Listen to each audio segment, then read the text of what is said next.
J'ai d'une formation à Ouagadougou, le ministère de la promotion de la femme et du genre renforce la capacité de ses acteurs du budget et de suivi évaluation.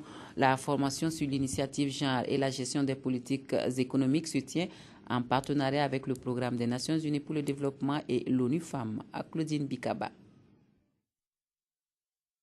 Les directeurs d'études et de planification DEP sont à l'école de la prise en compte du genre dans les plans d'action des différents ministères.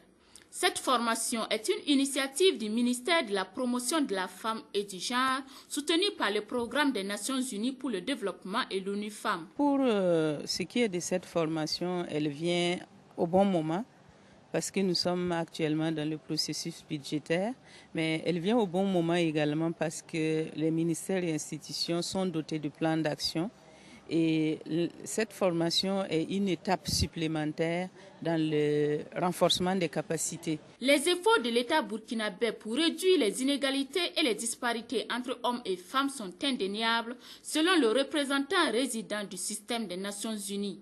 Cependant, pour que la prise en compte du genre soit effective, il faudra revoir l'aspect finance dans les politiques et programmes nationaux. Pour qu'il y ait un accroissement de l'équité sur le plan économique, il faut qu'il y ait un accès aux activités productives, il faut qu'il y ait un accès aux ressources pour pouvoir faire mener des activités génératrices de revenus.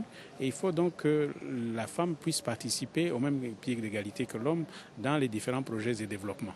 Donc pour que cela se fasse, ce n'est pas quelque chose qui se fait automatiquement. Il faut que dans la formulation des politiques et des plans d'action, cet aspect soit pris en compte. Cette formation vise donc non seulement au renforcement des capacités des DEP, mais aussi à aider les politiques à rendre plus concrète la prise en compte du genre, afin que les femmes qui constituent à près de 52% de la population participent effectivement au développement et à l'atteinte des OMD.